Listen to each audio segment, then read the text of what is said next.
El sermón de hoy lo voy a dividir en 4 puntos. El primer punto en el que hablaremos sobre nuestra deuda con la carne, en la que Pablo dice que no tenemos deudas con la carne. El segundo punto vamos a hablar de la guianza del Espíritu.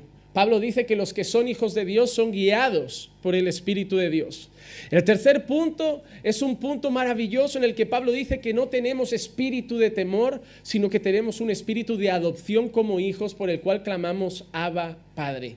Y el cuarto punto es una esperanza final en la que Pablo nos da un mensaje de aliento y nos dice que si aquí aguantamos con Él, mañana también reinaremos con Él. Un mensaje que nos hace pensar en la eternidad, algo que no deben olvidar, hermanos. Estamos de paso en esta tierra.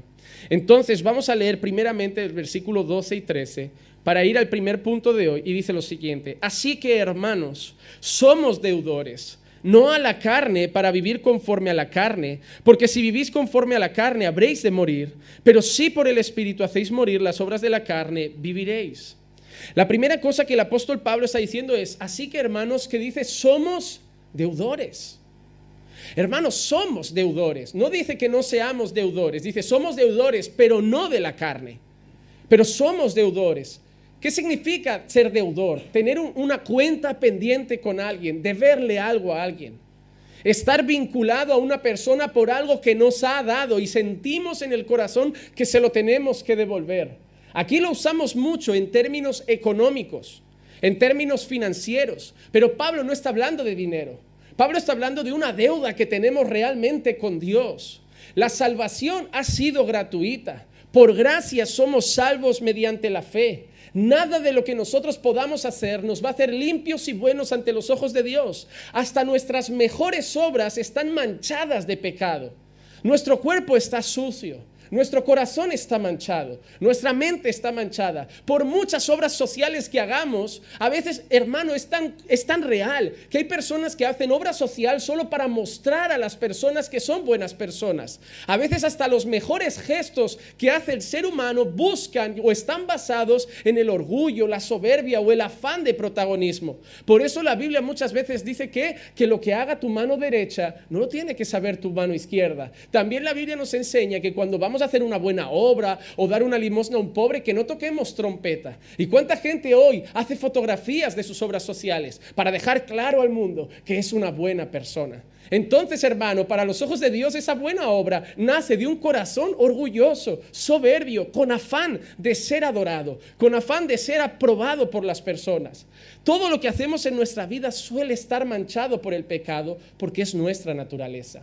Cuando Adán pecó, todo lo que ha venido después de Adán nace sucio por el pecado. Y entre esos también estamos nosotros. Pero llegó Cristo y por gracia, no por nuestros méritos, no porque somos buenos, no porque lo valemos, sino por puro amor. Cristo nos escogió y Cristo pagó por nuestros pecados. Él no escogió a lo mejor de la tierra, Él escogió a lo que simplemente quiso. Si te das cuenta, hay mucha gente que parece aparentemente mucho mejor que tú en las calles, pero no están aquí, se rebelan contra Dios, odian al Creador, pero tú estás aquí y a veces te preguntas, ¿por qué yo? ¿Por qué si hay tanta gente que parece que muestra más bondad, más simpatía? Hombres que han sido más fieles a sus mujeres, hombres que han sido más honestos, mujeres que han sido más leales, niños que han sido más educados. ¿Por qué nosotros estamos aquí? Y eso es la gracia de Dios. No por lo que vosotros sois, sino porque Dios os ha amado. Y el amor de Dios es así, no es interesado. Él coge lo que nadie querría y lo abraza y lo llama hijo, y lo llama pueblo, y lo llama suyo. Y por eso, hermanos, es la expresión que Pablo dice, somos deudores. Estamos en deuda con Dios, hermano. Estamos en deuda. Dios no nos lo cobra, Dios no nos lo exige. Dios no nos va a mandar al infierno si un día no predicamos. Dios no nos va a mandar al infierno ni siquiera si un día caes en pecado. Pero tenemos que tener ese sentimiento de deuda, de gratitud, de decir, ¿qué has hecho por mí? ¿Y qué estoy haciendo yo por ti? Y lo que Pablo dice es, no somos deudores a la carne. Porque Pablo se da cuenta que muchos creyentes viven satisfaciendo la carne, como si la que hubiera hecho algo por ellos fuera la carne. Hermano, la carne es egoísta.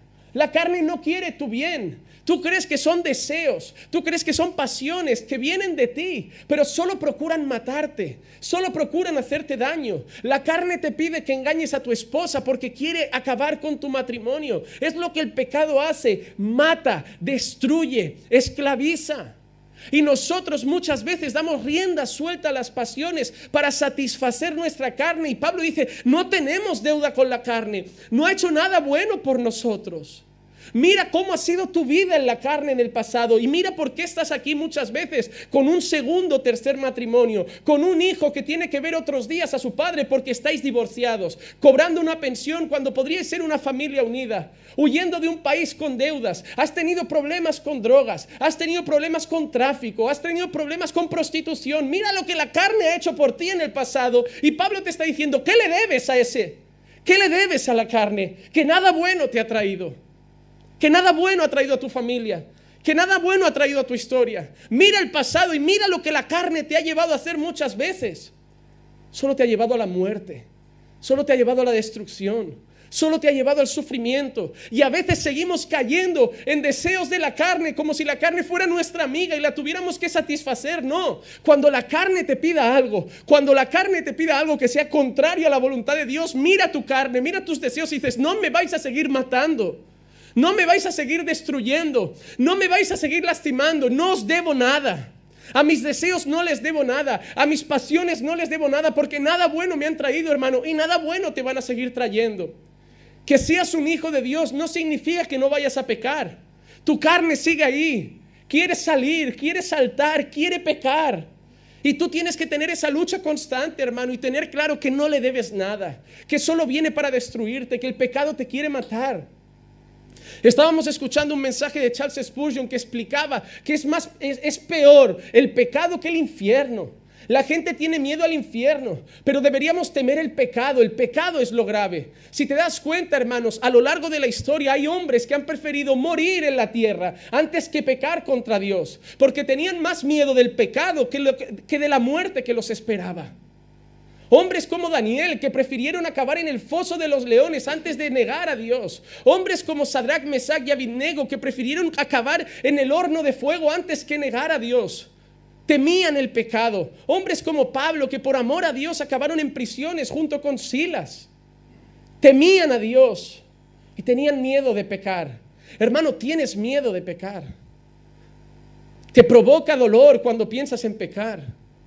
¿Qué placer te puede traer algo que te aleja de Dios? ¿Qué placer te puede traer algo que te aleja de la santidad? ¿Qué placer te puede traer algo que ha destruido hogares, familias? La humanidad entera está así por causa del pecado. Muchos hemos llorado esta semana por lo sucedido en Argentina con la legalización del aborto. Pero ¿quién tiene la culpa? El diablo, no el pecado. El corazón humano, la maldad del ser humano que prefiere defender árboles y animales, pero acabar con la vida de seres humanos. El pecado es lo que trae al mundo.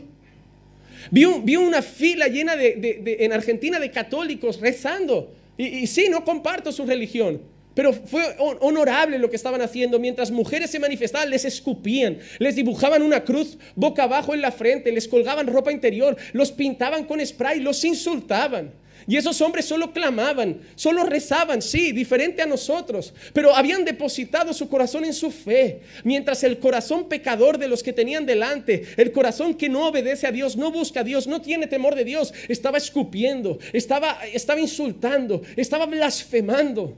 Porque eso es lo que hace el ser humano. Mira las redes sociales, verás mujeres defecando en catedrales, teniendo sexo en catedrales, mostrándose desnudas, haciendo completamente aberraciones. Eso es lo que la carne ha traído aquí. Ha traído guerras, ha traído hambrunas, ha traído destrucción, ha traído dolor. Niños son violados, mujeres son maltratadas, gente es asesinada, gente es torturada por puro placer. Los ricos explotan a los pobres cada vez más miserables. ¿Por qué? Por el pecado. Es lo que trae el pecado.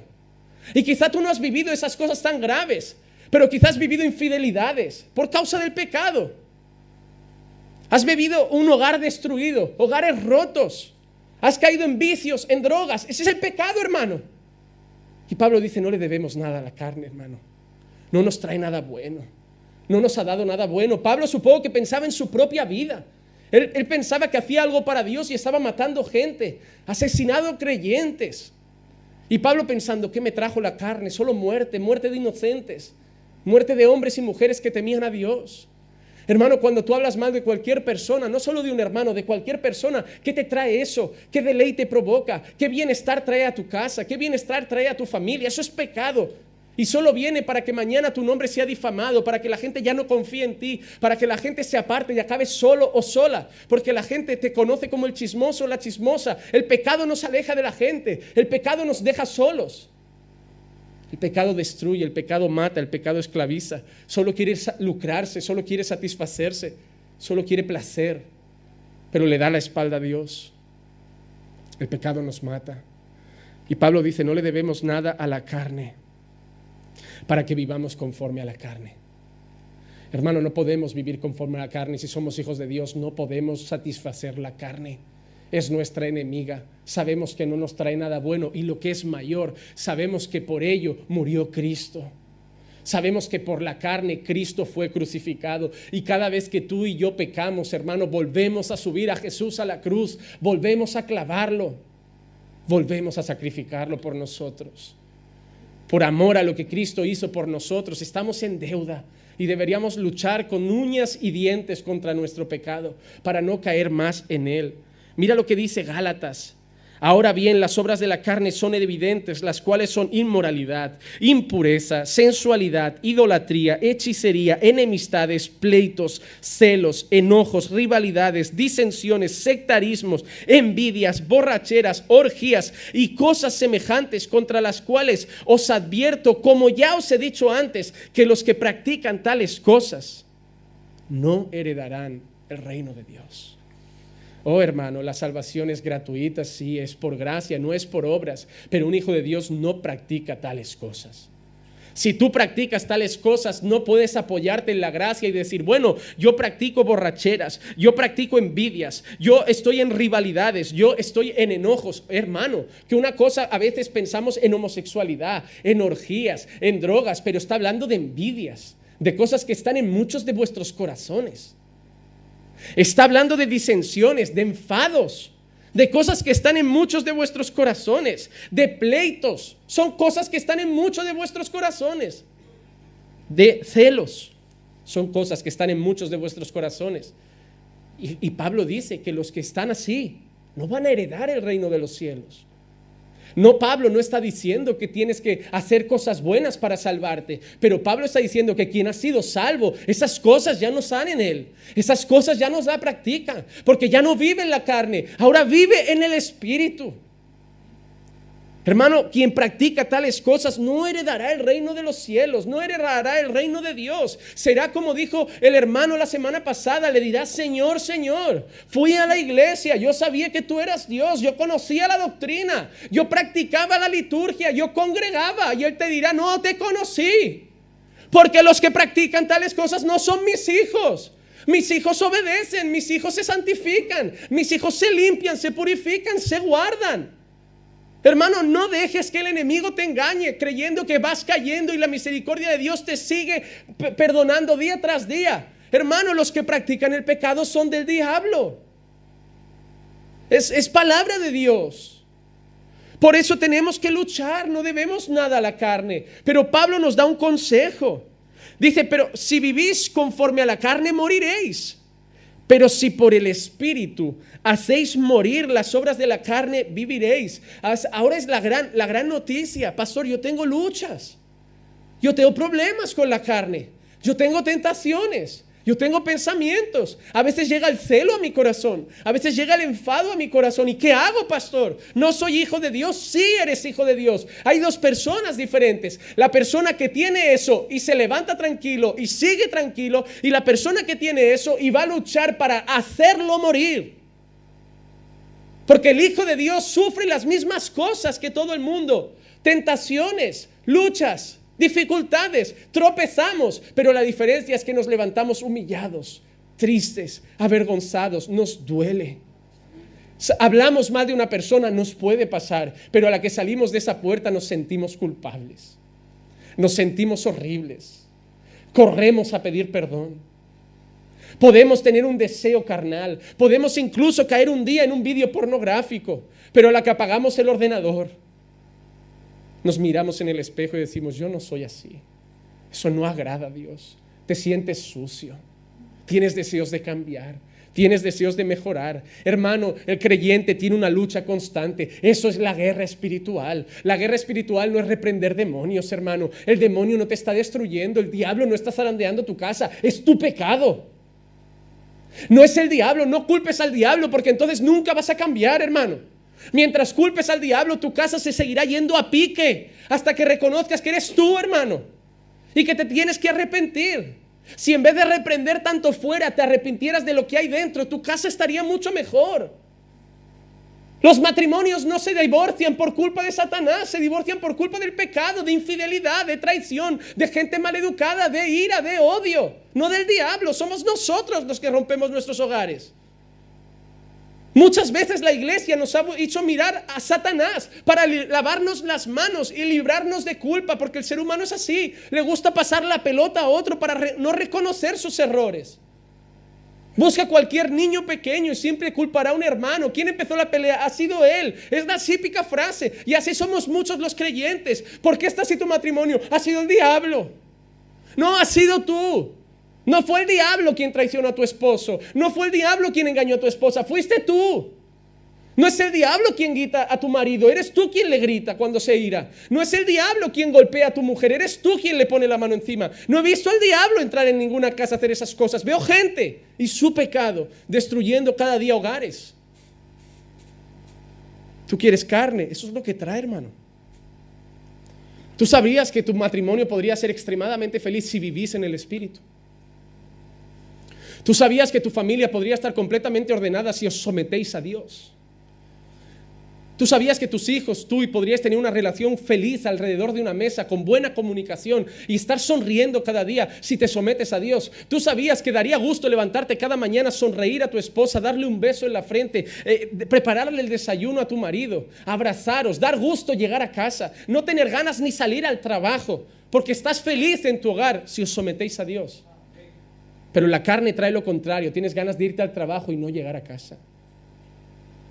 Ya nos dais un beso por las noches, ya nos dais un beso por la mañana. Ya no hay comunicación en la mesa, cada uno come en su lado. Uno ya no espera al marido, ya comerá luego, yo como primero. Somos así, porque el pecado destruye, divide y rompe. Pero Pablo ha dicho, si vivís en el Espíritu, haréis morir las cosas de la carne. Hermano, Pablo nos da el remedio para solucionar nuestro problema. El problema es que no queremos arreglarlo. Muchas veces hacemos terapia matrimonial y le preguntas al marido, ¿tú sabes cómo debes ser como esposo? Sí, dímelo. No, yo tengo que amar a mi esposa, yo tengo que sacrificarme por ella, yo tengo que honrarla, respetarla, ser cariñoso, no ser bruto, no ser amargo. Ah, vale. ¿Y tú sabes cómo tienes que ser con tu marido? Sí, ¿cómo tienes que ser? Yo tengo que ser sujeta, sumisa, yo tengo que amarlo, respetarlo, nunca avergonzarlo, no alzarle la voz, esto y esto. Vale, tú lo sabes, porque estáis así. El problema es que no lo hago porque él no lo hace. Yo no lo hago porque ella no lo hace. Vale, el pecado, el orgullo, la soberbia. Cuando uno de los dos se va a someter a Dios y va a decir, yo voy a hacer mi parte aunque el otro no la haga. Yo voy a dar un paso para restaurar mi casa. Eso es lo que es someterse a Dios. Y Pablo dice, si vivís en el Espíritu haréis morir las obras de la carne. Quien vive en el Espíritu, vive en la palabra, vive en la oración, vive congregando, vive entre hermanos, se aleja de lo mundano, de lo carnal, de lo que le provoca, de lo que le ira, y vive buscando paz, dominio propio, mansedumbre, todo virtudes que vienen del Espíritu Santo. Y entonces la casa empieza a ser restaurada, mi vida empieza a ser restaurada. Lo que antes me provocaba saltar, ahora respiro y tengo control sobre mis emociones y mi temperamento. ¿Por qué? Porque he sometido mi vida al Espíritu. Pero queréis que vivir trabajando, apenas congregar y que vuestra casa sea bendecida. No queréis orar, no queréis leer la palabra, no queréis ver predicaciones, queréis venir a la iglesia una vez cada 15 días, una vez de vez en cuando, y que Dios reine en vuestra casa. No os engañéis, hermano. Si no buscáis a Dios, no veréis a Dios. Me buscaréis y me encontraréis, porque me buscaréis de todo vuestro corazón. Y poner publicaciones en Facebook todo el día de versículos y frasecitas espirituales no es buscar a Dios. Es llenar las redes sociales de textos bíblicos, pero no es buscar a Dios. En Facebook todo el mundo parece espiritual, pero a la que lo apaga y va a hablar con su esposa parecen hijos de Satanás. Buscad a Dios, hermano, y cambiará vuestra casa. Buscad a Dios y cambiaréis sobre todo vosotros. Porque primeramente hay que buscar a Dios para que nos cambie a nosotros antes que a nuestra casa. Yo no tengo que clamar para que Dios cambie mi matrimonio. Yo tengo que orar para que Dios me cambie a mí. Y cuando yo sea transformado por Dios, empezaré a orar. Y te digo otra cosa, hermano. Cuando yo sea transformado por Dios, no tendré ni que empezar a orar para que transforme a mi mujer. Empezaré a ver frutos. Porque cuando Dios transforma tu vida verdaderamente y eres gobernado por el Espíritu Santo, hermano, eso se empieza a contagiar a los que te rodean. Tú no tienes que hacer nada. Busca a Dios, que Dios hace el trabajo, hermano. Pero tú no quieres buscar, tú no quieres sacrificar, tú no quieres correr, tú no quieres luchar y quieres que Dios proteja tu matrimonio. Olvídate, hermano. Te lo digo con el amor de Cristo, olvídate, no es gratis. La salvación es gratuita. Vivir la bendición de Dios en la tierra es obediencia, es sacrificio, es esfuerzo. Cambia tus días de trabajo por venir a la iglesia. Cambia tus ratos de tele por orar un rato. Cambia tus ratos de Facebook por leer la palabra y empezarás a ver la gloria de Dios en tu hogar. ¿Por qué Dios usa a ese hombre? ¿Por qué Dios usa a esa mujer? Mira cómo viven y seguramente el rato que pasen en tele y entretenimiento es mucho menor del que pasas tú. No te estoy diciendo que no veas el mundial, claro que no. Si Dios quiere y puedo, esta tarde a las 8 estaré viendo a Brasil jugar y ganar. Pero hasta las 8, hoy es el día del Señor. Estaré predicando, compartiré con mis hermanos, estaré haciendo cosas y luego tendré un tiempo de ocio. Yo no voy a decirte, no veas el mundial que es del mundo, no vayas a la playa que es del mundo. No, te voy a decir solamente una cosa, dale la prioridad a Dios, que hay tiempo para todo en esta vida. No caigas en la religiosidad de querer encerrarte en tu habitación con la Biblia, no lo vas a aguantar.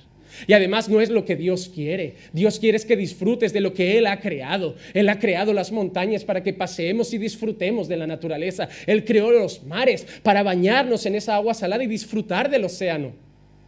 Pero primeramente búscate el reino de Dios y su justicia. No se trata de abstenerse, se trata de prioridades.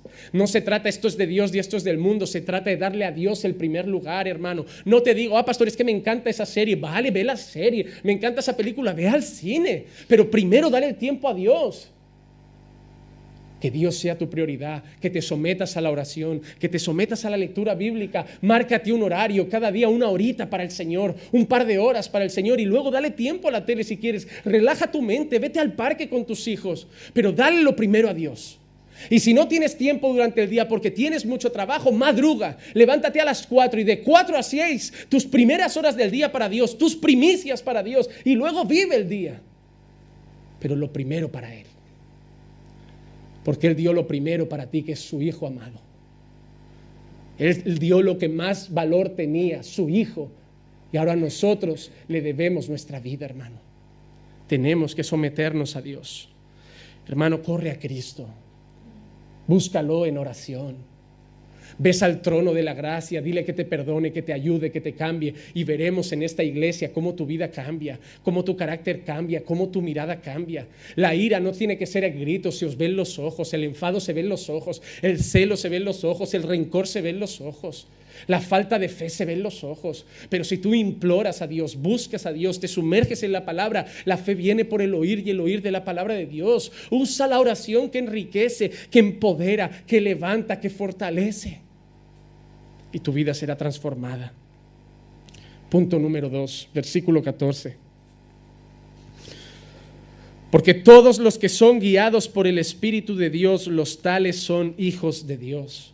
Si te das cuenta, en Romanos 8, Pablo había empezado diciendo una cosa maravillosa: ninguna condenación hay para los que están en Cristo Jesús. Pero Pablo está a lo largo de todo el capítulo 8 definiendo cómo son los hijos de Dios que no serán condenados. Hemos visto en predicaciones anteriores que un hijo de Dios era alguien que tenía la mente puesta en el Espíritu y no en la carne. Y ahora Pablo nos da otro detalle: aquel que es guiado por el Espíritu de Dios, ese es un hijo de Dios.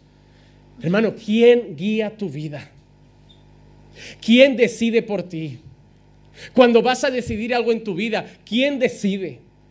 ¿Tu carne, tus deseos, tus pensamientos, tu mente? ¿O eres guiado por el Espíritu de Dios? Hermano, eso no es misticismo. Pastor, ¿y cómo somos guiados por el Espíritu de Dios? ¿Es una voz que nos habla? ¿Lo sentimos en nuestro corazón? No, ahora te lo explico. Primera cosa que debemos saber, hermano, es que el mayor ejemplo que tenemos en la vida, Jesucristo, fue guiado por el Espíritu. Miren, te voy a leer unos textos. Juan capítulo 5, versículo 19 dice: pero por eso Jesús respondiendo les decía: en verdad os digo que el Hijo no puede hacer nada por su cuenta, sino lo que ve hacer al Padre, porque todo lo que hace el Padre, eso también hace el Hijo de igual manera. Juan capítulo 5, versículo 30: yo no puedo hacer nada por iniciativa mía, como oigo, juzgo, y mi juicio es justo, porque no busco mi voluntad, sino la voluntad del que me envió. Juan capítulo 6, versículo 38: porque he descendido del cielo, no para hacer mi voluntad, sino la voluntad del que me envió. Juan capítulo 6, versículo 57: como el Padre que vive me envió, y yo vivo por el Padre, asimismo el que me come, él también vivirá por mí. Jesús repetía algo constantemente: yo no hago mi voluntad, yo hago la voluntad de Dios. Es más, un momento Jesús dice: para mí comer mi comida es hacer la voluntad del Padre. Jesús dice: yo no hago nada por iniciativa propia, yo solo hago las cosas que el Padre me dice que haga. Y al final de todo Jesús dice: y de la misma manera que yo hago lo del Padre, vosotros tenéis que hacer lo que yo hago. Hermanos, ser guiado por el Espíritu de Dios, ser guiado por el Espíritu Santo, es hacer la voluntad de Dios. Es hacer lo que Dios quiere que hagas. Si tú te ofrecen un negocio, antes de tomar una decisión, busca a Dios y su voluntad. Antes de tomar iniciativa en una relación personal: oh pastor, un chico me ha dicho que le gusto y quiere empezar a salir conmigo. Antes busca la voluntad de Dios. No te guíes por el corazón, es engañoso, es traicionero, es malo, es perverso. Antes de tomar cualquier decisión en tu vida, busca la voluntad de Dios. Pastor, me invitaron a una boda. Cuando salgas de compras, bonita, a comprarte un vestido nuevo y te lo pongas y te pongas delante del espejo, no quieras satisfacer tus ojos, quieras satisfacer la voluntad de Dios, porque te vistes para su gloria. Hermano, ya sea que comamos o bebamos o hagamos cualquier otra cosa, tenemos que hacerlo todo para la gloria de Dios. Cuando yo voy a llegar a casa y voy a hablar a mi mujer, tengo que respirar y decirle a Dios: quiero discutir con mi mujer para tu gloria. No quiero que esto se vuelva una pelea por mi orgullo. No quiero acabar a gritos por mi carácter. No quiero que mi machismo o mi carácter de macho alfa acabe peleando con ella. Quiero una discusión sana, quiero control, quiero dominio, porque es normal. Hay diferencias en el matrimonio, pero sometidos a Dios, esas diferencias acaban en paz, en diálogo, en armonía, y no durmiendo cada uno en una habitación y de espaldas. Hasta las relaciones que tienen problemas hay que llevarle esas discusiones a la voluntad de Dios y saldrán diferente. Pero quieres vivir conforme tus impulsos, quieres vivir conforme tus necesidades, tus pensamientos, tus sentimientos, te dejas llevar por lo que sientes, por lo que pasa. Pastor, es que yo no me controlo. Pues un fruto del Espíritu es el dominio propio. Si no te controlas, igual es que no tienes al Espíritu de Dios. Pastor, no consigo controlarme. Pues hijo mío, puede ser que no seas de Dios, porque el fruto del Espíritu es dominio propio también. Es someter lo que yo no controlaba antes al Espíritu, que me trae mansedumbre, templanza, bondad. Es lo que nos hace respirar, es lo que nos hace recapacitar, es lo que nos hace discutir menos. Pero como he dicho, no oramos, no leemos la palabra, no tenemos comunión con la iglesia y queremos la gloria de Dios en mi vida. Hermano, no. Lo que dijo Carlos es cierto: la mies es mucha, los obreros son pocos y los pocos son malos, porque esos obreros no están sometidos a Dios, no oran, no leen la Biblia, no van apenas a la iglesia, no buscan a Dios en su tiempo libre, no pueden ser buenos obreros. El buen obrero ha renunciado a lo que es para servir a Dios. El trabajo es secundario, la vida es secundaria, servir a Dios es su prioridad. Hermano, tu mundo se tiene que adaptar a Dios, no Dios a tu mundo. No adaptes a Dios a tu agenda, adapta tu agenda a tu nueva vida con Dios. Demuéstrale a Dios que tú eres primero y todo lo demás gira, que Dios es primero y todo lo demás gira en torno a la persona de Dios. Cuando una persona es guiada por el Espíritu Santo, esa persona piensa en Dios antes de cualquier cosa. Antes de hacer algo, antes de decir algo, antes de pensar algo, antes de decidir cualquier cosa en su vida, piensa en Dios. Hermano, Jesús es el ejemplo. ¿Eres tú igual que Él? Si Jesús hizo la voluntad del Padre, nosotros también debemos hacerlo como hijos de Dios. ¿Es para ti también la voluntad de Dios tu prioridad? ¿Podrías decir como Jesús, mi comida es hacer la voluntad de Dios? ¿Podrías decir como Jesús, no hago nada por mi propia iniciativa, sino que todo lo hago según la voluntad de Dios? ¿Podrías decir eso? Tenemos que decirlo. Mi sueño no era ser pastor. Si yo estudié administración y dirección de empresas, si yo soñaba con ser un empresario, casarme, una buena casa con piscina, barbacoa, 4 perros, 30 niños, ese era mi plan, hermano. Mi plan era trabajar poco. Bueno, realmente mi plan era trabajar mucho, unos cuantos años, hasta que mi empresa prosperara y poder poner a todos a trabajar para yo vivir de ello. Pues el sueño de cualquiera. El primer sacrificio lo haría, luego pondría gerentes y yo solo viviría de las ganancias. Podría llevar a mi mujer a peluquería, poner hasta, si quiero, mayordomo, asistente en casa. 1000 cosas soñaba. Una vida buena, una vida con lujos, muchos viajes, 2 o 3 coches en el garaje, una buena Harley para salir el fin de semana solo. Yo no soñaba un día encontrarme con Dios. Yo no soñaba un día encontrarme con el Señor y que me dijera, Juanma, en esta vida es mejor dar que recibir. Yo no soñaba un día con Dios y que me enseñara que es más fácil meter a un camello por el ojo de una aguja que un rico entrar en el reino de los cielos. No soñaba encontrarme a un Dios que me dijera, Juanma, la raíz de todos los males es el amor al dinero. Y mucho menos soñaba un día cuando llegué a la iglesia un Dios que me dijera, Juanma, pastorea mi pueblo. Yo, que quiero vivir de un pueblo, y ahora me dices que viva para un pueblo. Oh, hermano, no sueñes mucho que Dios te lo reprocha y luego te lo echa en cara al revés. Tú querías aprovecharte del trabajo de otros y Dios te pone a trabajar para gente. Y lo peor, que los primeros 6 años de ministerio gratis, trabajando 8 o 10 horas en mi trabajo y luego deslomándome por la iglesia. Hermano, yo me comí todos mis sueños. Porque cuando me entregué a Dios, yo entendí una cosa. No es mi voluntad, es la voluntad del Padre. Ya no se trata de lo que yo quiero, sino de lo que Dios quiere para mí. Esto no tiene arreglo, si la gripe es lo que tiene, pero gracias. Pero hermano, es así. Es así, pero también te puedo decir una cosa. No he contado esta historia como un mártir que está arrepentido o que sufre por las decisiones que Dios le ha llevado a tomar de ahí en adelante.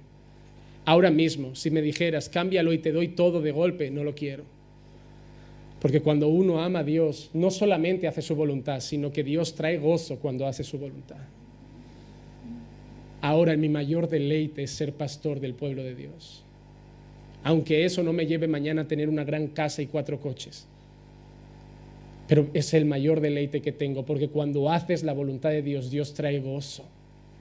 Dios trae alegría. Por eso muchos de vosotros os deslomáis a trabajar y no sois felices. Porque el mundo nos hace felices, luego le dais poco a Dios y tampoco sois felices y estáis infelices. Hasta que os sometáis a Dios y Dios traerá gozo. Porque la única cosa que trae alegría al Hijo de Dios es hacer la voluntad de Dios. Pastor, pero ¿cómo conozco la voluntad de Dios? Pues solo hay una manera, hermano. Salmo 32:8 dice, yo te haré saber y te enseñaré el camino en que debes andar. Te aconsejaré con mis ojos puestos en ti. Juan 5:39, examinad las Escrituras porque vosotros pensáis que en ellas tenéis vida eterna y ellas son las que dan testimonio de mí. La manera de saber lo que Dios tiene para tu vida no es buscar un recadero que te diga, mira hermano, así dice el Señor. No, es buscar la palabra. Ah, pastor, tenían los profetas. ¿Qué te crees? ¿Que los profetas eran consultados cada día por todo el pueblo? Oh, Jeremías, ¿qué tiene Dios para mañana para mí? Oh, Jeremías, me caso con la rubia o la morena. Oh, Jeremías, me caso. No iban así los profetas. Hermano, te digo una cosa, analiza la Escritura. Los profetas hablaban poco, pero cuando hablaban la liaban. No es como ahora que cada domingo están dando recaditos. Cada domingo a 3 o 4 le dicen, levántate, así dice el Señor. A ver, la señora de allí que llora, Dios, tu marido lo va a restaurar. Señorita, no, tranquila, que Dios arregla su casa. No, no eran así. Estaban callados porque el mensaje que llevaban muchas veces les causaba muerte. ¿Crees que Natán llegó a David a decirle, mira David, hay un hombre que tenía muchas ovejas y un pobre hombre que tenía solo una, pero un día llegó un forastero y ese hombre rico tenía que hacer una fiesta y en vez de matar una de sus ovejas, cogió la única oveja de ese hombre pobre y la mató? ¿Qué hacemos con él, David? No, que tiene que pagar por eso, 3, 4 veces más de lo que ha hecho. No, ese hombre merece lo peor. Ese hombre eres tú. El gran recadero de Dios. Temblando, hermano, temblando, porque decirle eso a un rey te podía cortar la cabeza. Muchos profetas acabaron muertos, degollados, asesinados. Elías acabó pidiendo su propia muerte, perseguido por Jezabel y por tantas otras personas, enfrentando situaciones adversas, siendo insultados. Algunos profetas acabaron en pozos, otros apuñalados, otros matando a su propia familia. Y hoy todos quieren un profetilla para que les dé un recado. No era así, hermano. ¿Qué hizo Jonás con el mensaje que quería? O imagínate a un profeta de estos como Ana Méndez que va dando recados. ¿Qué hizo Jonás? Daba tanto miedo llevar el recado de Dios que intentó huir a Tarsis. Y Dios lo engulle con un pez. Al tercer día lo saca de allí. ¿Y a dónde tiene que volver? ¿Ves a Nínive? El profeta no tenía mucho placer en dar el mensaje de Dios. ¿Crees que para mí es agradable hablar de esta manera? ¿Crees que para mí es placentero traer estos sermones? No, pero yo tengo que darte la palabra de Dios. No tengo que alisarte el lomo. Da miedo a veces predicar así, porque sabes que muchos te odiarán, muchos te tratarán de religioso, de fanático, pero aquellos que Dios llama, su corazón será doblado por la palabra. Hermanos, no tenemos a los profetas, pero tenemos sus palabras. No tenemos a Moisés, pero tenemos la ley. Y no tenemos a Jesús físicamente, pero tenemos sus enseñanzas. Y eso es lo que necesitamos para saber cuál es la buena voluntad de Dios. Hermano, cuando un hombre llega a tu vida, una mujer llega a tu vida y dices, pastor, no sé si ese chico o esa chica es de Dios. Yo te pregunto, ¿es cristiano? No, pues no es de Dios. La Biblia dice, no os unáis en yugo desigual. Ya sabes la voluntad de Dios. Oh, pastor, mira, mi marido y yo no nos entendemos, estamos pensando en divorciarnos. ¿Piensa usted que Dios quiere? Pues Dios dice en Malaquías, yo soy Dios y aborrezco el divorcio. Ya sabes la voluntad de Dios. Ya la sabes. Ahora decides si tú prefieres, aunque seas más infeliz durante un tiempo, luchar por tu matrimonio o no aguantas más sufrir y te prefieres divorciar. Pero entonces guíate y di, he hecho lo que yo quise. Pero nunca digas, he hecho lo que Dios quería para mí. No es eso. Pero también te digo una cosa, someterte a la voluntad de Dios muchas veces es hacer cosas que tu carne no quiere. La voluntad de Dios es id y predicad el evangelio a toda criatura. Y muchos de vosotros os da vergüenza, os da miedo, no queréis ser rechazados y vivís callados, guardando Dios solo para vosotros. Y no es así, hermano, tenéis que predicar. La Biblia también dice, el que sabe lo que es bueno y no lo hace, eso también es pecado. ¿Creéis que pecado solo es la inmoralidad sexual, las drogas, los vicios, el adulterio? No, el pecado también es saber que tengo que evangelizar y estar callado. El pecado también es saber que tengo que amar al prójimo y no hacerlo. Porque el que sabe lo que es bueno y no lo hace también es pecado. Hermano, conocer la voluntad de Dios es abrir tu Biblia y saber lo que Dios tiene para ti. Y no te digo de una manera mística como hacíamos muchos antiguamente cuando conocimos a Dios. Abrir así, Señor, háblame, háblame y a ver qué sale. Eso no es la ruleta rusa, hermano. Dios no es un casino para tirar dados y a ver qué toca. No es así, hermano. Leas Génesis o leas Apocalipsis, Dios habla en toda la Escritura. No es la primera vez que algunos hemos hecho la tontería esa y nos ha salido una genealogía, fulano engendró a fulano y decimos, me he equivocado, vuelvo a orar. No.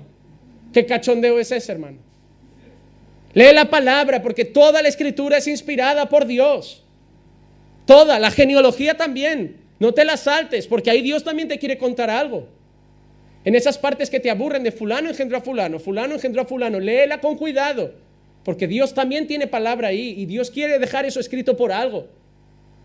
Por ejemplo, en la genealogía de Jesús no es por casualidad que aparece Rahab la ramera. Dios quiere darnos enseñanzas de la genealogía de nuestro Mesías. Aparece un antepasado que era una ramera, una prostituta, que Dios aceptó por gracia salvarla. En todo Dios dice algo, hermano. No hay que orar místicamente para buscar. Ser guiado por Dios es simplemente coger la palabra y cumplir cada versículo y vivir la palabra de Dios. Ser guiado por el Espíritu es hacer lo que dice el apóstol, no ser oidores, sino hacedores de la palabra. Hermano, no vayas a la iglesia buscando un recadero. Tienes la palabra infalible de Dios, léela y obedécela. Entonces serás una persona guiada por el Espíritu Santo. Hermano, no busques gente mística que ore por ti y te diga, Dios me ha puesto esto en el corazón. No hagas eso, hermano. No hagas locuras, hermano. No hagas locuras, hermano. No hagas tonterías de ir a que una señora ore por ti o un hombre ore por ti esperando que luego te diga, hermano, he orado y Dios me ha dicho esto. No hagas locuras, hermano. Lee la Biblia. Busca a Dios. Es el único que no miente. ¿Cuántos hemos visto ya falsas profecías dadas, falsos recados dados? Y lo más triste es que hoy hablas con la gente y te dice, pero es que acierta casi siempre. Ah, bueno, pues no la jugamos, a ver si hoy me toca acierto. ¿Cómo que acierta casi siempre? ¿Qué es esto? La ruleta de la fortuna. A ver si conmigo atina hoy. Yo también, entonces, si suelto recados al tuntún, algunos acierto. Palabra de Dios, la profecía más segura, infalible, perfecta, todo lo que necesitas para ser feliz, para vivir y caminar en la recta voluntad del Padre. Palabra de Dios. Tercer punto, versículo 15. Pues no habéis recibido un espíritu de esclavitud para volver otra vez al temor, sino que habéis recibido un espíritu de adopción como hijos, por el cual clamamos, Abba, Padre. Qué hermosa palabra de Pablo. Qué hermosa noticia del apóstol. Ya no tenemos espíritu de temor. ¿Saben qué significa esto? Ya no tengo miedo de irme al infierno. Ya no tengo miedo de las llamas eternas. Ya no tengo miedo del castigo eterno. Soy salvo. Ya no tengo un espíritu de temor. Ya no tengo miedo a Dios. Ya no tengo miedo a su ira. Ya no tengo miedo a su castigo, porque ahora es mi Padre. Ahora tengo su favor. Ahora tengo su amor por la gracia de Dios, por el sacrificio de Cristo y hecho por mí en la cruz. Ahora ya no tengo miedo de Dios, ni del diablo, ni del infierno, ni de demonios. Ahora estoy seguro, porque el espíritu que tengo ya no es de temor. Ahora tengo un espíritu de adopción, de hijo, por el cual clamo, Abba, Padre. Pablo dijo lo mismo en Gálatas 4, versículos 4 y 5. Pero cuando vino la plenitud del tiempo, Dios envió a su Hijo, nacido de mujer, nacido bajo la ley, a fin de que redimiera a los que están bajo la ley, para que recibiéramos la adopción de hijos. Y me gusta eso, hermano. Hemos sido adoptados. Nadie nace hijo de Dios. No, yo soy hijo de Dios de cuna. ¿Qué de cuna? No, yo soy cristiano de cuna. Cristiano de cuna. Ese es el invento más raro que gente ha hecho hoy. Normalmente lo dice gente que sus padres eran cristianos y nacen en un hogar donde el padre ora, la madre lee la Biblia y son creyentes. Entonces se les llama, no sé por qué, cristianos de cuna. Cuando la Biblia dice que todos pecaron y destituidos son de la gloria de Dios. La Biblia enseña que nacemos muertos en delitos y pecados. Hermano, dejadme decir una cosa, y es la mayor tragedia que puedo decir. Todos los niños pequeñitos que hay en la sala aquí, que están ahora con las monitoras aquí, los más chiquititos, si no nacen de nuevo, no se salvan. Porque todos nacen pecadores, hermano. Por eso no te puede bastar que tu hijo vaya a la escuela infantil a entretenerse un rato. No, tienes que enseñarle la palabra de Dios. Tienes que instruirle en el camino del Señor. Y te digo una cosa, la oración que todo padre y madre debería hacer por un hijo no es guárdalo del mal, es que te conozca, que nazca de nuevo. Hermano, implorad a Dios para que tengan vuestros hijos una experiencia personal con Dios. No deis por hecho de que porque los traéis a la iglesia son creyentes. No se nace creyente. No se nace. Todos tienen que nacer de nuevo.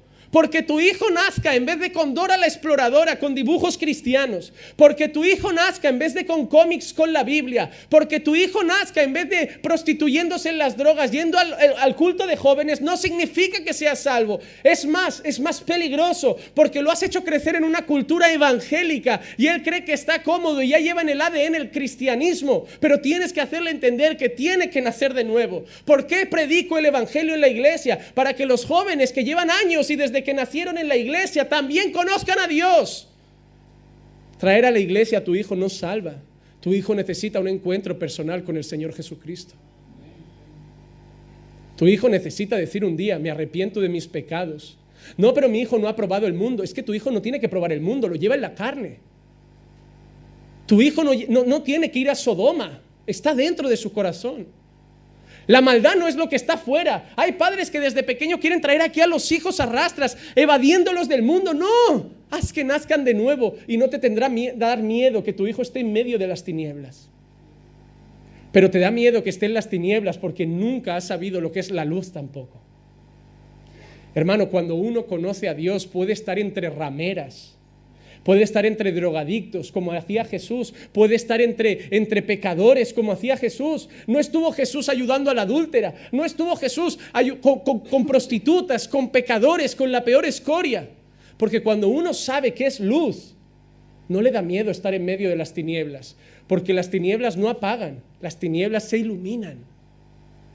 Hermano, si tú entras a una habitación a oscuras y enciendes la bombilla, toda la habitación se clarea. No es la bombilla la que se oscurece, es la habitación la que se enciende. Cuando yo soy luz de verdad y llego a un sitio donde hay tinieblas, yo no me apago, yo cambio el ambiente. Si cuando tú llegas a las tinieblas son las tinieblas las que te opagan, te tienes que preguntar si tú eres luz. Me resulta muy curioso porque fuimos a conocer el piso de mi hermana pequeña. Cuento un breve detalle, porque es una tontería, pero para ti es una tontería, para mí es glorioso. Fuimos a conocer el piso de mi hermana pequeña. Yo cuando voy a casa ajena no exijo orar por los alimentos, yo me amoldo. Yo intento que la gente tampoco se sienta incómoda con mi fe. No voy a imponer a la gente lo que yo creo. Entonces no me van a llevar nunca y así nunca voy a predicarles el evangelio. En casa de mi padre ya es común, ya por respeto pues nos dicen, bueno, oráis. Y ellos oran y hasta un amén se escucha al final. Pero en casa de mi hermana es bien atea. Y yo pues ya me iba a disponer incluso a comer. Y resulta que mi padre suelta, ¿pero aquí no se bendice hoy la mesa o qué? Y yo... Claro, tú te sorprendes porque yo no lo tenía pensado. Y mi hermana, pues a mí no me molesta si queréis. Y para ti es una tontería. Un pequeño detalle así ya me muestra, me da esperanza de que la luz empieza a cambiar ciertas cosas. Algo como simplemente que la propia persona que no es creyente te diga, ¿oramos? Es un paso, hermano. Pero si allí donde vamos ni siquiera damos a conocer nuestra fe, la escondemos, la apagamos y nos adaptamos a todos los ambientes, no, hermano, no hay que forzar las cosas, pero hay que mostrar lo que somos. Yo si voy a visitar a un amigo al hospital, yo no voy a imponer orar, pero si le puedo preguntar a alguien, oye, ¿te importa que hagamos una oración? Son esos detalles los que empiezan a iluminar la oscuridad y a llevar a Jesús a cada rincón. No imponemos nuestra fe, pero no podemos meterla en un cajón. Tenemos que ser lo que somos. Y muchos no nos querrán más en sus casas, pero otros se contagiarán de la luz y acabarán corriendo a Cristo, diciendo, wow, cómo cambia, ¿no? Cuando oran por alguien. Habrá gente que no es creyente y te dirá, oye, pues me he sentido muy bien después de la oración. Y te la acabarán pidiendo otra vez. Y un ateo te vendrá 30 veces a pedir oración hasta que un día le diga, ya no pides oración, no, es que ahora oro yo. Hermano, no tenemos que conquistar a la gente de la noche a la mañana, tenemos que ser simplemente cristianos y la gente, ya Dios va tocando sus corazones. Pero si Dios no los toca es porque ni cristianos estamos siendo ahí fuera. Somos cristianos solo en casa y en la iglesia, pero tenemos que serlo en las calles, en el trabajo. Simplemente el hecho de poner la Biblia en la mesa, parar a leerla un rato durante el almuerzo y un café, la gente te hará preguntas. Y te dará oportunidad Dios de hablar el evangelio a las personas. Vamos al siguiente punto, hermano. Último punto. Tenemos una seguridad eterna. Versículo 16 y 17. El Espíritu mismo da testimonio a nuestro espíritu de que somos hijos de Dios. Y si hijos, también herederos, herederos de Dios y coherederos con Cristo, si en verdad padecemos con Él, a fin de que también seamos glorificados con Él. ¿Qué ha dicho Pablo en el versículo anterior? Hemos recibido un espíritu de adopción. Porque como no nacemos hijos de Dios, Él nos adoptó por el camino y nos hizo hijos de Dios. Hermano, tú no has nacido hijo de Dios, es algo más bonito. Dios tenía la lista de niños para adoptar allí, el blanquito, el moreno, el chino, el feo, el vacilón, y te cogió a ti. Al que nace en tu vientre, tú no lo eliges. Nazca como nazca, bienvenido. Pero cuando vas a adoptar muchas veces, pues mira, es la escena, elige. Tenemos este niño de Asia, tenemos este niño de África, tenemos esto aquí. Estos son los niños que están en adopción. No creo que muestren catálogos, tampoco sé cómo funciona esto. Catálogo de niños me parecería muy fuerte. Pero supongo que una orientación puedes tener. Pero hermano, es lo que Dios ha hecho contigo. Tú no naciste cristiano. Dios tenía un mundo entero para elegir a su pueblo. Te apuntó con el dedo y dijo, ese para mí. Esas son las cosas que yo no entiendo, hermano. ¿Por qué tú? ¿Por qué yo? Hermano, te digo una cosa, si esto fuera el patio del colegio y tuviéramos que hacer 2 equipos, a la derecha los cristianos y a la derecha los no cristianos, si yo fuera el capitán de los cristianos, a muchos ya os conozco y os hubiera dejado solo para el final, esperando que el otro escogiera. Solo me quedaba con vosotros si era lo que me tocaba. Pero Dios nos ha escogido, hermano. Dios nos ha llamado, Dios nos ha amado. No valíamos nada. Éramos malos, somos malos, incluso siendo sus hijos. Tenemos 1000 errores. Fallamos día sí, día también. Fallamos 24 horas porque el día no tiene 25, porque si no nos equivocábamos 25. Hacemos daño a los que nos quieren. Aguantamos a jefes que no les importamos nada y lastimamos a esposas que dan su vida por nosotros. Nos mordemos la lengua con jefes que no hacen nada por nosotros e insultamos a nuestros padres que lo han dado todo. Somos escoria, hermano. Somos basura. Tratamos con respeto a autoridades que nos oprimen y tratamos con falta de respeto a familia y a seres queridos. Hablamos mal de nuestra familia en la fe. Criticamos a nuestros pastores. Oprimimos a nuestros hermanos. Disfrutamos con las caídas ajenas en vez de extender la mano para levantarlos. Miramos solo nuestro propio ombligo. No vivimos para ayudar a los demás. Y aún así Dios ha dicho, yo os amo. Esa es la gran prueba de que Dios no es humano. Porque el ser humano nunca habría amado a alguien así. No lo hubiéramos hecho. Es la realidad. Pero Dios lo ha hecho. Nos ha adoptado como hijos. Y no solo eso. El versículo 16 dice que el mismo Espíritu da testimonio a nuestro espíritu de que somos hijos de Dios. ¿Saben qué es lo más maravilloso? Que tú sabes que eres de Dios. Aunque a veces vengas al despacho y digas, pastor, es que estoy mal y dudo de mi fe, dudo de si soy cristiano, yo solo te tengo que mirar a los ojos y decirte, amas a Dios. Sí, pastor, pero la Biblia dice que el que ama guarda sus mandamientos y yo he pecado, amas a Dios. ¿Cómo estás? No, pastor, estoy mal, por eso he venido, porque no sé si soy cristiano, porque he pecado contra Dios y si lo amara no pecaría. ¿Y por qué tan preocupado en mi despacho? Si no lo amara no estarías aquí angustiado, seguirías normal.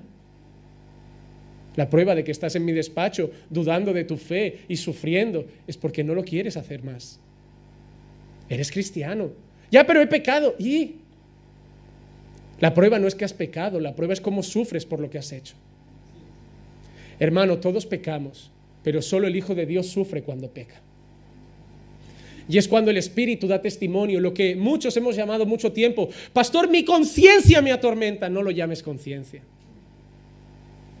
Llámalo por lo que es. Se llama Espíritu Santo y Él convence de pecado. No es tu conciencia la que, me estoy comiendo la cabeza, mi conciencia no me deja dormir tranquilo. No es el Espíritu de Dios que te está diciendo, clama por perdón, arrepiéntete. No es tu conciencia, hermano. Yo no tengo de eso. ¿Sabes por qué no tengo conciencia? Porque cuando estaba en el mundo no me sentía mal. ¿Qué pasa? ¿Que ahora he recibido conciencia? No, es que cuando estaba en el mundo no tenía el Espíritu. Y ahora sí. Y me como la cabeza con mis errores. Y me siento mal con mis fallos, y me siento sucio y miserable, indigno de ser su hijo. Pero por otro lado, luego tengo la esperanza de decir, si me siento así, es porque soy cristiano. Y me anima a volver a levantarme, a pedir perdón, a sacudirme el polvo de los zapatos y a volver a intentar hacer las cosas bien. Y así es mi vida día tras día. Hermano, mi vida es la vida de alguien que cada día intenta agradar a Dios en todo, pero que casi cada día se equivoca. Pero me vuelvo a levantar, lo vuelvo a intentar obedecer en todo, vuelvo a intentar someter mi carácter al Espíritu, vuelvo a intentar buscarlo. A veces me gana la pereza y me siento mal por no haber orado y me siento mal por no haber leído la Biblia. A veces me gana el entretenimiento y me pregunto por qué vi 2 partidos cuando podía haber visto uno y darle un tiempo a Dios. A veces pierdo, pero me siento mal en la noche. Y me prometo a mí mismo que por la mañana me levantaré con otra actitud y le devolveré a Dios el tiempo que no le di ayer y me entregaré a Él. Y a veces vuelvo a fallar. pero así me voy a quedar hasta el día final. Hasta que me muera seguiré luchando por ser mejor. Hasta que me muera seguiré peleando por agradarlo. Hasta que me muera seguiré peleando por imitar a Jesús. Y aunque me siga equivocando, me seguiré levantando, viniendo a la iglesia, escuchando sermones, siendo edificado, queriendo que me pastoreen, que me enseñen, que me guíen, que me corrijan, porque quiero agradarlo. Y aunque me equivoque, seguiré. Y no buscaré una iglesia donde me lo den facilito para que no tenga culpabilidad. No, quiero que me pongan el pecado delante. Quiero sentirme mal porque quiero agradarlo. Aunque ese pastor no lo aguante ni lo pueda mirar a los ojos, lo quiero.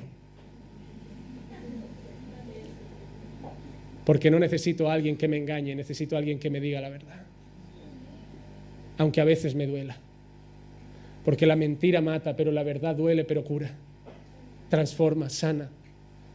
Yo solo he cambiado porque hay gente que se ha parado delante de mí y me han dicho: eres egoísta, eres soberbio, eres orgulloso.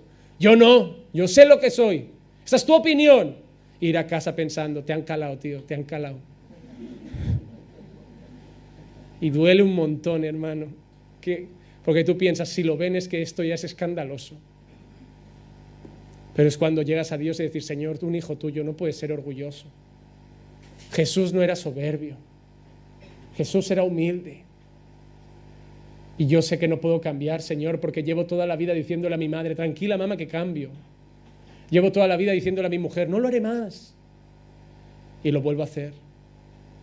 Pero tú me puedes cambiar. Yo tengo una esperanza y mi espíritu da testimonio de que soy tu hijo y confío en ti. Pero no dice solo eso, el 17, y concluyo, dice: y si hijos, si somos hijos también somos otra cosa. ¿Qué garantía tiene un hijo cuando muere un padre?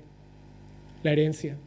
Somos también herederos de Dios y coherederos con Cristo, si en verdad padecemos con Él, a fin de que también seamos glorificados con Él. La prueba de que estamos con Cristo y seremos glorificados con Cristo es que padecemos con Cristo. ¿Estás sufriendo por tu fe? ¿Estás luchando contra ti mismo? Colosenses 3, 23 y 24 dice: y todo lo que hagáis, todo, hacedlo de corazón como para el Señor y no para los hombres, sabiendo que del Señor recibiréis recompensa de la herencia. Es Cristo el Señor a quien servís. Hermano, todo lo que hagas, hazlo como para Dios. Cuando llegue tu jefa y te diga: fulanita, el lunes quiero que me hagas la segunda planta, la tercera planta y los baños a fondo, hazlo como si limpiaras la casa de Dios. Fulanito, Alberto, arréglame el coche, hazme un cambio de aceite. Hay que hacerlo para la gloria de Dios, haciendo un trabajo excelente, cobrando un precio justo, siendo honrosos con nuestros clientes o con nuestros jefes, no haciendo chapuzas, no sirviendo de cualquier manera. Hacedlo todo como para el Señor, sabiendo que Dios lo ve todo y mañana tendréis herencia, el reino de los cielos. Y termino con este versículo, 2 de Timoteo 2:12. Si perseveramos, también reinaremos con Él. Si le negamos, Él también nos negará. A la pregunta: pastor, ¿cómo sé si soy cristiano? Solo hay una manera de saberlo, hermano.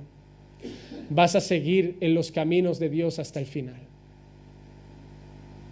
Cuando la gente se desvía y acaba su vida en el mundo, no es que fue cristiano un tiempo. Salieron de nosotros, pero no eran de nosotros. Cuando se fueron, demostraron que nunca fueron de nosotros. Mucha gente experimenta la iglesia, experimenta el culto, experimenta la alabanza, pero nunca nace de nuevo.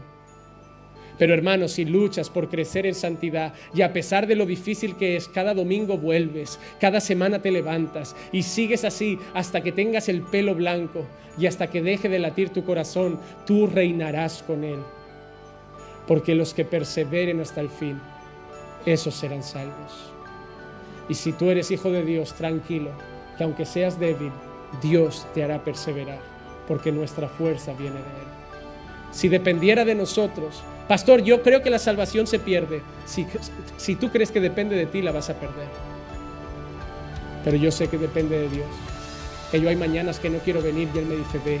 Que yo hay días que no me quiero levantar y me dice: Juan, más esfuérzate y sé valiente. Él es mi fortaleza en la debilidad. Él es mi ayuda en la angustia, Él es mi paz en la tormenta, Él es mi gozo en la tristeza, Él es quien me fortalece, me levanta, me impulsa, me acompaña, Él es el consolador, el amigo, el refugio, el auxilio. Él es el que me persevera. Si llego hasta el final de la carrera, no es porque habré sido valiente o más fuerte que otros. Si llego hasta el final de la carrera, es por la gracia de Dios y podré decir: Señor, he combatido el combate, he acabado la carrera, y no es por mi esfuerzo, es gracias a ti. A ti sea la gloria, la honra y el honor por siempre. Amén. Vamos a orar.